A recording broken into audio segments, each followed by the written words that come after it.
The South Korean ferry disaster that killed more than 260 people last month was caused in part by excessive cargo and a failure to tie that cargo down properly, the joint police and prosecuting team investigating the disaster said Tuesday.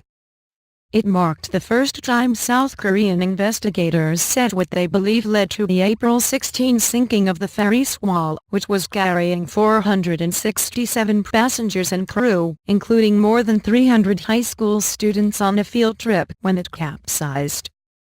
Investigators said they've indicted 4 employees of the ferry's owner, Cheonghaejin Marine Company, in the last 2 weeks, including a senior executive Tuesday. Details about the charges weren't immediately available. Authorities took aim at the cargo Tuesday, saying its weight was more than double the ship's limit. The cargo wasn't tied properly, and the loosely tied goods helped cause the ship to capsize, Senior Prosecutor Yang Jung-jin said. The lashing devices that should have held cargo goods steady were loose, and some of the crew members did not even know how to use them correctly, Yang said.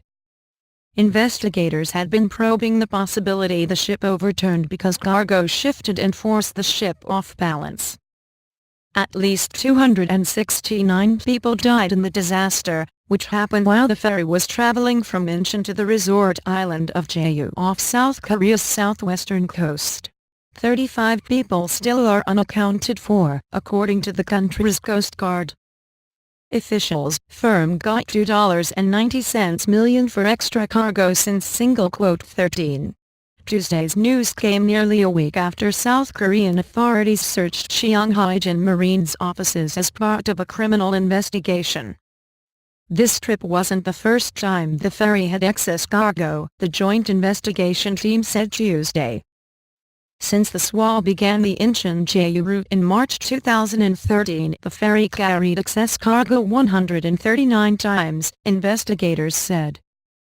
Cheonghaejin Marine earned an extra 62 million South Korean won, $62,000, for the excess cargo on the April 16 voyage and nearly 3 billion South Korean won, $2.90 million, in extra profit for all of the excess cargo that the ferry carried since March 2013, investigators said.